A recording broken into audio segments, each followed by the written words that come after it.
என்னோட பாட்டி இருக்கும்போது அவ்வளோ ஜாலியாக இருக்கும். அவங்க என்கிட்ட வந்து ஒரு ஃப்ரெண்ட்லியாக தான் பழகுவாங்க. இப்போ இருக்கிற பாட்டி பேத்திக்கு எல்லாம் எப்படி பழகுறாங்கன்னு எனக்கு தெரியல. அவங்க அப்போவே வந்து நான்னா அவங்களுக்கு வந்து ரொம்ப இஷ்டம். நாங்கள் 2 பேரும் பயங்கர ஃப்ரெண்ட்ஸ் மாதிரி தான் எல்லா விஷயம் பேசிக்குவோம். சீக்கிரமாக உனக்கு கல்யாணம் பண்ணிடணும், 10வது படித்தோடனே கல்யாணம் பண்ணி வச்சிருவேன் அப்படின்னும். அப்புறம் அதெல்லாம் முடியாது, நீ கல்யாணம் பண்ணினா நான் போய் கிணத்துல விழுந்துருவேன் அப்படின்னுலாம் நான் சொல்லுவேன். அது சும்மா சொல்லுவோம்.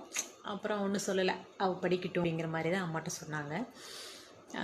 அந்த பாட்டிகிட்ட ஜாலியாக எப்போவுமே நான் கேட்பேன், பாட்டி நீ செத்ததுக்கப்புறம் உன்னை வந்து எரிக்கிறதா இல்லை புதைக்கிறதா அப்படின்னு கேட்பேன். அதுக்கு அவங்க சொல்லுவாங்க, எரிக்க வேண்டாம், சுடுமல்ல, புதைச்சிருங்க அப்படிங்கும். ஐயோ, ஒரே இப்போ நினச்சி பார்த்தா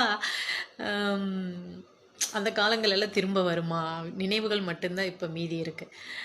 என் பாட்டி என்கிட்ட ஃப்ரெண்ட்லியாக இருந்த மாதிரி நான் என் பேரங்கிட்ட இருக்கிறேன்னு எனக்கு தெரியல. அவன் இன்னும் பேசியெல்லாம் பழகலை, இப்போ தான் ரொம்ப சின்ன குழந்தை, 1 வயசு 4 மாதம்தான் ஆகுது. பார்க்கலாம். அவங்க என்கிட்ட அன்பாக இருந்ததை விட என் பேர குழந்தைங்க கிட்ட நான் இன்னும் அன்பாக இருக்கணும், எல்லா அன்பையும் அவங்களுக்கு கொட்டி கொடுக்கணும் அப்படின்னு ஆசைப்பட்றேன். உங்கள் கமெண்ட் என்ன சொல்லுங்கள்.